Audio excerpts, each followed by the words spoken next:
The founder of St. Joseph and I spoke about creating a firm like this for almost a decade before we even started. The biggest difference between when we spoke about it back then and when St. Joseph Financial Services actually started was cloud-based technology. Something that previously cost hundreds of thousands of dollars to implement and required an IT department to maintain, all of a sudden became a per user per month fee that really democratized really powerful technology. One of those things that's come up is Sage Intacct. It's a tool widely used at the chancery level and within the Catholic Church more broadly. It's one of the fastest growing softwares. It's recommended by the AICPA as one of the top accounting software right now. And while it's available to some in the church, it still isn't affordable, by our estimates, to about 68% of dioceses. For even if those that are using it at chancery levels, it's really not feasible under their current cost structures to expand it out to parishes and schools. That limits the functionality of the software. It creates workarounds, Excel sheets, extra man and woman hours. Does that sound familiar to you all? Well, when we started St. Joseph, we knew that it really needed a national firm that was solely interested in expanding the use of technology and really qualified people in the church to really unlock the purchasing power of the church. We could really make a difference for those 68% of dioceses, and even for those that were using it, to be able to help them better utilize the software. A good example of that is a smaller diocese in Southwest Louisiana. This is a place that experienced a lot more than even just the church in general. They've been ravaged by hurricanes, most recently Laura, that really did lasting damage to their area. They had a new finance leader, Jacob Troutman, and he saw that they had a good tool, the Chancery and Sage Intacct. But what they really needed to do was extend that tool so that they could support more sites. When I came in early 2022, we had not yet expanded it into the parishes. It was in maybe about 4 or 5 parishes at the Chancery level. A really valuable tool that addresses our reporting desire, our consolidation desire to be able to view and also assist the parishes that are on Intacct. We noticed that from the start, the ability to assist those parishes was much higher because we were using the same system, because we were able to access it remotely in that regard, and then also just some of the functionality of the program itself that was missing with other parishes that were not on Intacct. It also is kind of a geographical interest in our regard because, as opposed to when we had the hurricane, every location shut down that had just a physical, locally hosted program. Whereas Intacct, we were able to take it on the go with us and access it from anywhere, right? So we weren't having to stop our accounting processes and procedures because we were dislocated from a storm or because of some other sort of event.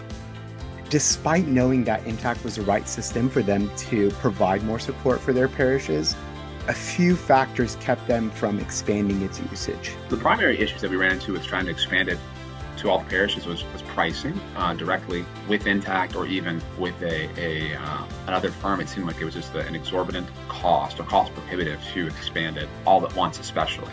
We also had the issue of trying to find someone to work with who could assist in migration. Intacct itself was not able to really assist in that, and some of the firms they referred us to just were, again, cost prohibitive on a wide scale and unable to really have that value alignment in terms of understanding exactly what the diocese and the parishes, their relationship and what their actual business model is. So that was a bit of an issue there. And then also we did have a lot of pushback. Again, we migrated the diocese in a few parishes, or the Chancery in a few parishes in early 2020. The hurricane came in, caused a lot of upheaval. There was a lot of resistance to change after that, a lot of concern about learning a new system, learning new ways, whatever it might be. And so that there was just a little bit of resistance as well from the bookkeeping staff and from pastors to that change. That's where SJFS was able to change the math and make this leading technology both affordable and approachable. Conversations with St. Joseph highlighted the fact that we could partner with someone who could host our software, who could migrate our parishes, and then could also provide continuing support. Another issue that we kind of noticed previously, that we had our program, our Intacct instance, hosted by Intacct directly, not really direct support on much of the basis there. We're going to have to go somewhere else for migration, and then we're going to have to go somewhere else or do some other sort of contract for ongoing support and training. St. Joseph seemed to amalgamate all those services into one, and then also went to bat for us to get us a much more affordable price point across the board for the diocese than we could have found it elsewhere. So those two really, I think, were some of the benefits.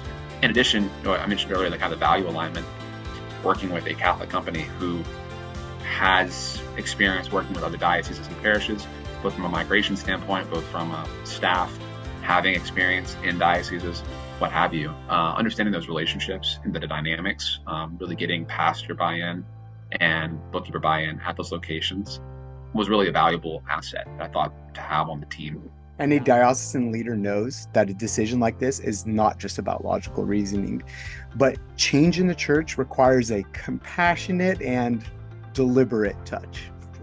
There's hesitancy from the chancellor level to make a big universal change, right? And there's hesitancy from a local level to make a change because it's the way things have been done. Why change it if it's not broken? I think the experience and insights that St. Joseph team has to offer from, again, working within a diocese, working with other parishes to implement, kind of having seen some of those issues played out elsewhere, allows us to be ahead of the curve and kind of hopefully address some of those concerns at the parish level, at the chancery level, whoever it might be, before they rear their head and get too far along.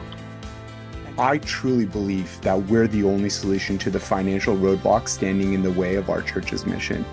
You may have thought that it wasn't possible to improve your financial information and accounting processes, but our leading technology and our mission-driven people have made the difference in Lake Charles, and we can do it for you too.